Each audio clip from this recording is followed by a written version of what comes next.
আসসালামু আলাইকুম। আজকে আমরা সালাতের বৈজ্ঞানিক উপকারিতা, দুনিয়াবী উপকারিতা এবং আখিরাতের উপকারিতা নিয়ে আলোচনা করব। যদি কোনো ব্যক্তি দৈনিক ৫ ওয়াক্ত সালাত আদায় করে তাহলে সে কীভাবে উপকৃত হতে পারে সেটা নিয়ে আলোচনা করব। ফার্স্ট অফ অল আমরা আসি সায়েন্টিফিক উপকারিতা নিয়ে। অর্থাৎ একটা মানুষ যদি সালাত আদায় করে তাহলে সে সায়েন্টিফিক কী উপকার লাভ করবে সেটা নিয়ে আলোচনা করব। প্রথমে আসি আমরা আমাদের ব্রেইনে অর্থাৎ মস্তিষ্কে আমাদের যে ডোপামিন এবং সেরোটোনিন হরমোন রিলিজ হয়, সেটা রিলিজ হওয়ার পরে স্ট্রেস এবং বিষণ্ণতা কমে। যখন কোনো ব্যক্তি সালাত আদায় করে তখন তার এই ডোপামিন এবং সেরোটোনিন হরমোন রিলিজ বেশি হয়। এর ফলে কী হয়? স্ট্রেস এবং বিষণ্ণতা কমে যায়। তারপরে আমরা আসি হার্টের ব্লাড সার্কুলেশন ঠিক রাখে। যদি কোনো ব্যক্তি সালাত আদায় করে তাহলে তার হার্টের ব্লাড সার্কুলেশন ঠিক থাকে। আবার যখন কোনো ব্যক্তি সিজদায় যাওয়ার ফলে তার ব্রেনের ব্লাড সার্কুলেশনটাও ঠিক থাকে। ঘুমের ক্ষেত্রে যদি দেখি যে সালাত কোনো ব্যক্তি যদি আদায় করে তাহলে তার ঘুম ঠিক থাকে। সার্কেডিয়ান রিদম অর্থাৎ বায়োলজিক্যাল ক্লক নামে যে আমাদের যে ঘুম চক্রটাকে নিয়ন্ত্রণ করে, যদি কোনো ব্যক্তি বিশেষ করে ফজরের সালাত সময় আদায় করে তাহলে তার সেই ঘুমের সাইকেলটা ঠিক থাকে। তারপর পোস্চার মেনটেন করে আমাদের যে মুভমেন্ট হয় এবং মাসেলগুলোর রিল্যাক্স হয়। অর্থাৎ কোনো ব্যক্তি যখন সালাত আদায় করে, রুকু করে, সিজদা করে তাহলে তার পোস্চারটা ঠিক থাকে। এই সালাতের সাথে আমাদের প্যারাসিম্প্যাথেটিক নার্ভাস সিস্টেম ওতপ্রোতভাবে জড়িত। প্যারাসিম্প্যাথেটিক নার্ভাস সিস্টেম যেটাকে রেস্ট অ্যান্ড ডাইজেস্ট মনে পড়ে। তো যখন কোনো ব্যক্তি সালাত আদায় করে, সালাতের সময় কী হয়? মানুষ শান্ত হয়ে যায়, ধীরে ধীরে কথা বলে, তার ধীরগতিতে রুকুসিজদা করে। আর এই ধীরগতিতে রুকুসিজদা করার সময় কী হয়? শরীরে ফাইট অ্যান্ড ফ্লাইট মোড থেকে বেরিয়ে আসে এবং রেস্ট অ্যান্ড ডাইজেস্ট মোডে প্রবেশ করে। আবার দেখি স্ট্রেস হরমোন, আমরা যেটা বললাম যে কর্টিসল, স্ট্রেস হরমোন, এই কর্টিসল যখন প্যারাসিম্প্যাথেটিক টোনটা বাড়বে তখন এই স্ট্রেস হরমোন কর্টিসলটা কমে যাবে। এক গবেষণায় দেখা গেছে যে সালাত মানুষের অ্যাংজাইটি এবং ডিপ্রেশন কমাতে সহায়তা করে।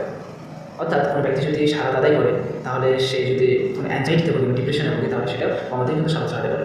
এই সময় কী হয়? যে প্যারাসিম্প্যাথেটিক ডমিনেন্স সৃষ্টি করে সেটা সালাত আদায় করে। ব্রেইন রিল্যাক্সেশন হয়, অর্থাৎ সালাদের মধ্যে যে কন্ট্রোল অ্যান্ড ব্রেথিং এই সিস্টেমটা অর্থাৎ ভ্যাগাস নার্ভটা অ্যাক্টিভ হয়। ভ্যাগাস নার্ভ অ্যাক্টিভ হওয়ার ফলে কন্ট্রোল ব্রেথিংটা ঠিক থাকে। আবার আমরা যদি দেখি যে সালাত আদায় করলে ব্লাড সার্কুলেশন ভালো হয়, অর্থাৎ হার্ট রেটও ঠিক থাকে। এগুলো বললাম যে সায়েন্টিফিক আপনি কী উপকার পাবেন সালাত আদায় করলে। আরও অনেক উপকার রয়েছে, জাস্ট এর মধ্যে এগুলো গুরুত্বপূর্ণ কিছু পয়েন্ট তুলে ধরলাম। এখন আমরা দেখবো যে সালাত আদায় করলে আমাদের দুনিয়াবি কী উপকার অর্থাৎ আমরা লাভ পেতে পারি। দুনিয়াবি অনেক উপকার পেতে পারি আমরা সালাত আদায় করার ফলে। তার মধ্যে যেগুলো গুরুত্বপূর্ণ কিছু বিষয় আমি বলি যে বিশেষ করে যে টাইম ম্যানেজমেন্ট, অর্থাৎ আমাদের সময় ম্যানেজমেন্টের ক্ষেত্রে সালাত অত্যন্ত গুরুত্বপূর্ণ। যদি কোনো ব্যক্তি 5 ওয়াক্ত সালাত আদায় করে তাহলে তার কোনো রুটিন লাগবে না, অর্থাৎ সারাদিন তার রুটিন তৈরি করে দেবে। সে যে কাজ হোক, সে কোনো ডাক্তার হতে পারে, ইঞ্জিনিয়ার হতে পারে, কিংবা কোনো শিক্ষকতা পেশা থাকতে পারে, কিংবা সে যদি কোনো রিক্সা চালক হয়, কিংবা দেখা যায় যে সে কোনো একটা ফ্যাক্টরিতে কাজ করে, কিংবা যদি সে কায়িক শ্রম করে, অর্থাৎ সে যদি কৃষকও হয়, যে কাজই করবে না কেন তার টাইম ম্যানেজমেন্ট ঠিক করবে এই সালাত। আবার দেখি চরিত্র ক্ষেত্রে যদি দেখি যে চরিত্র উন্নত করে সালাত, অর্থাৎ কোনো ব্যক্তি যদি 5 ওয়াক্ত সালাত আদায় করে তাহলে অবশ্যই তার চরিত্রের ক্ষেত্রে পরিবর্তন দেখা যায়। সে যদি খুবই খারাপও থাকে তো অবশ্যই আল্লাহ তাআলা তার পরিবর্তন করবেই চরিত্রে। আবার সমাজের ক্ষেত্রে যে বেনিফিটটা পায় যে ভ্রাতৃত্ববোধ, সালাত আদায়ের ফলে আমাদের ভ্রাতৃত্ববোধ সৃষ্টি হয়। ভ্রাতৃত্ববোধ কীভাবে সৃষ্টি হয় দেখেন, যখন সালাত আদায় করে, অর্থাৎ মানুষ ধনী গরিব, সাদা কালো, ছোট বড় সবাই একসাথে দাঁড়ায়, জামাতবদ্ধভাবে দাঁড়ায়। এর ফলে আমাদের কী হয়? ভ্রাতৃত্ববোধ সৃষ্টি হয়।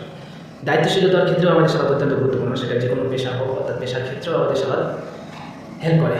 সঠিক সময়ে যদি মানুষ সালাত আদায় করে, সঠিক সময় সালাত আদায়ের ফলে মানুষ সাধারণত কীভাবে সৎ হয় এবং নিয়মিত হয়। পার্ট 3 আমরা আলোচনা করব যে আখিরাতের যে উপকার পাবো আমরা যে সালাত আদায় করার হয়। প্রথম হিসাব হচ্ছে যে কিয়ামতের দিন সর্বপ্রথম সালাতের হিসাব নেওয়া হবে। তিরমিজি শরীফে আছে এটা। তো কিয়ামতের দিন সর্বপ্রথম সালাতের হিসাব দিয়েই আমাদের কিন্তু হিসাব নিকাশ হবে, তাহলে অবশ্যই সালাত আদায় গুরুত্বপূর্ণ। আবার গুণামোচন, যদি আমাদের দৈনন্দিন জীবনে বিভিন্ন ধরনের গুণা হয়েই থাকে, এই যে ছোটো ছোটো গুণাগুলো কোনো ব্যক্তি নিয়মিত সালাত আদায় করে তাহলে তার ছোটো ছোটো গুণাগুলো কী হয়? মুছে দেয়। আবার জানাতে চাবি রয়েছে, যেখানে সালাত জানাতে চাবি, অর্থাৎ আমার যদি চাবি না থাকে তাহলে আমি রুমে কীভাবে প্রবেশ করবো?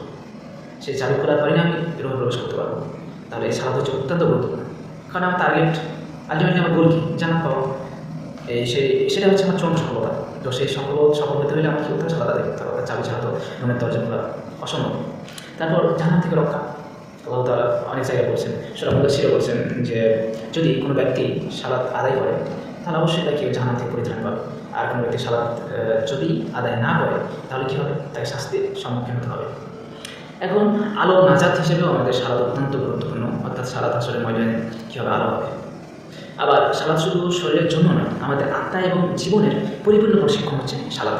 তো এই ভিডিওটা বানানোর উদ্দেশ্য হচ্ছে যে সকল ভাইয়েরা কিংবা সহপাঠী কিংবা গুরুজন, অর্থাৎ যারা দুনিয়ার মধ্যে একদম ব্যস্ত হয়ে আছেন, অর্থাৎ শুধু দুনিয়া নিয়েই নিতে আছেন, তাদের উদ্দেশ্যে ভিডিওটা বানানো।